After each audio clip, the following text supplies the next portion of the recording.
Closings, we say fight back. When they say closings, we say Fight back. When they say closings, we say Fight back. Brown said closings, we say Fight back. Brown said closings. Fight back. Save our schools. Housing is a human right. Schools are under attack. What do we do? Stand up, fight back. What do we do? Stand up, fight back.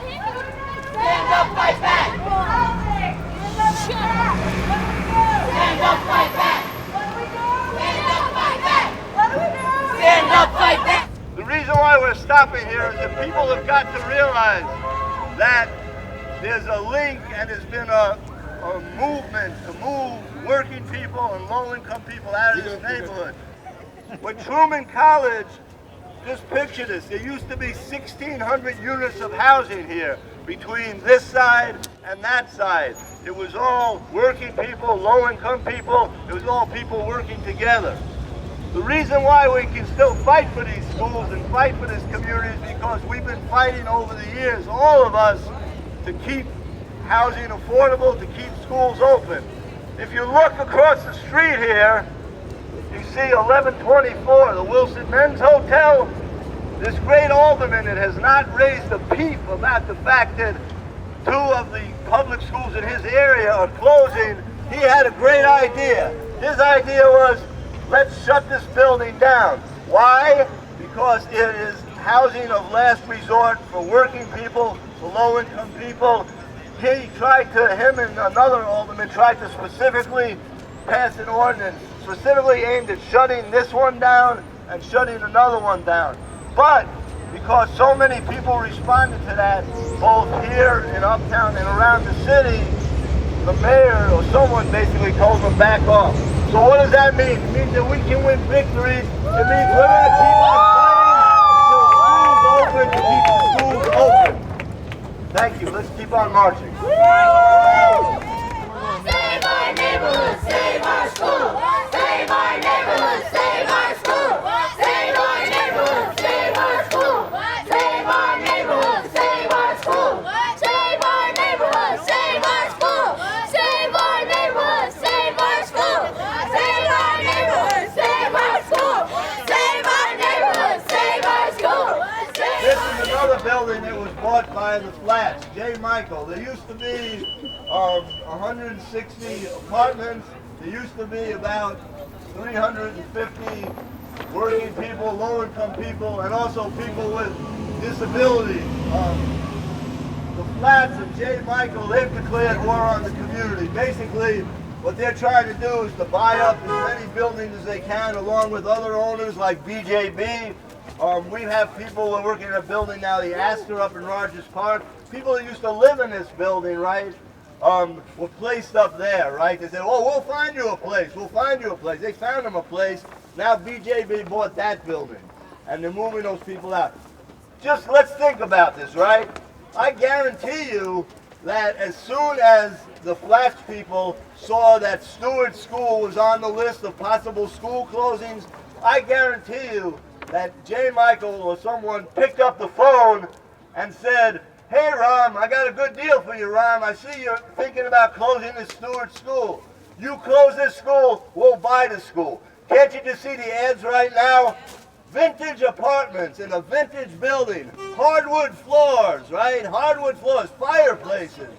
Rent for $3,000 a month. They'll be large apartments. So I don't want to have a conspiracy theory here, of course, but I think if we think about it, unless we keep Stewart open, that's going to become part of the Flats empire, the new chic Uptown, right? That doesn't have any of us in it. The new chic North Side, the new chic city of Chicago, right?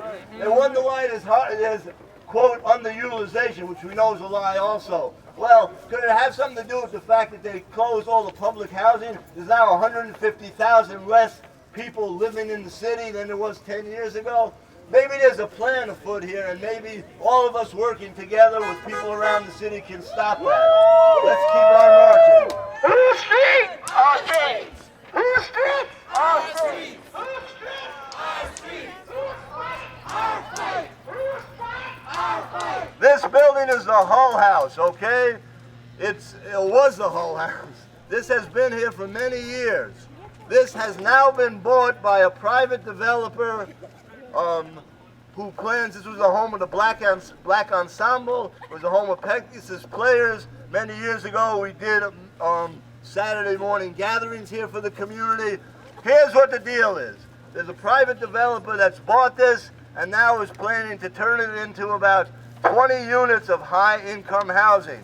Now, once again, our great alderman, who hasn't raised a peep about the schools closing, also has not raised a peep about the fact that a historic institution that has met the needs of people in communities around the city has closed, and what it's going to turn into, you know, it's just like when the settlers decided to settle the West, right? They did what they had to do, they pushed people out, and then where historic things stood, they created something else. So we got to understand that we got to fight to make sure that this remains a place for the community and not a place for high-income housing. Because we don't need any more high-income housing. As you walk around these blocks, you will see unit after unit of vacant high-income housing. Right, that is why we stand and fight. Education is a right. That is why we stand and fight. Here's what they're going to do. $13 million, they're closing this as a school, but they're keeping it open as a building. And then what they're going to do is they're going to close the school, Courtney, that's in the mayor's neighborhood, right around the corner from where he lives. And then they're going to move the staff from Courtney, the principal from Courtney, the local school council from Courtney, so the Stockton local school council will no longer have anything to do with how the money or the funds or the resources are going to use. And on top of that, what we're going to have here is a serious overcrowding problem. Here's why. There's almost 30% of the Stockton students are special needs students. That means that they have to be mandated in smaller class sizes. About 37% of the Courtney students are special needs students. There's only 3 classrooms right now in this building that are not being used. So what's the Board of Ed's solution and the mayor's solution to the education crisis? We can pack 30, 35 kids in the class. How many teachers are there here right now? How many teachers are here? How many teachers think, we know you're all great teachers, right? How do you think you would fare with 30 or 35 students in your classroom? Awful. No way. You have 32, okay. Well, it's not the best situation. So we are going to say that we are not going to let them close any of the schools in Uptown. We're not going to let them close any of the schools in the city. Hands off! Hands off! Hands off! Hands off! Hands off! Hands off! Hands off! Hands off! Hands off! Our schools! Hands off! Our schools! Hands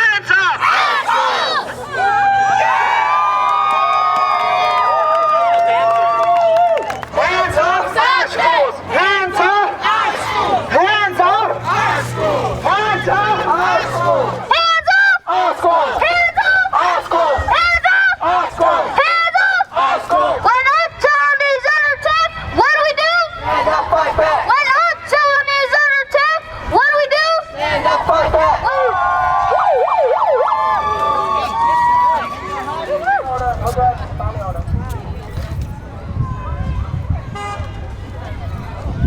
Save our neighborhood, save our schools! Save our neighborhood, save our schools! Save our neighborhood, save our schools! Save our neighborhood, save our schools! Save our neighborhood, save our schools! Save our neighborhood, save our schools!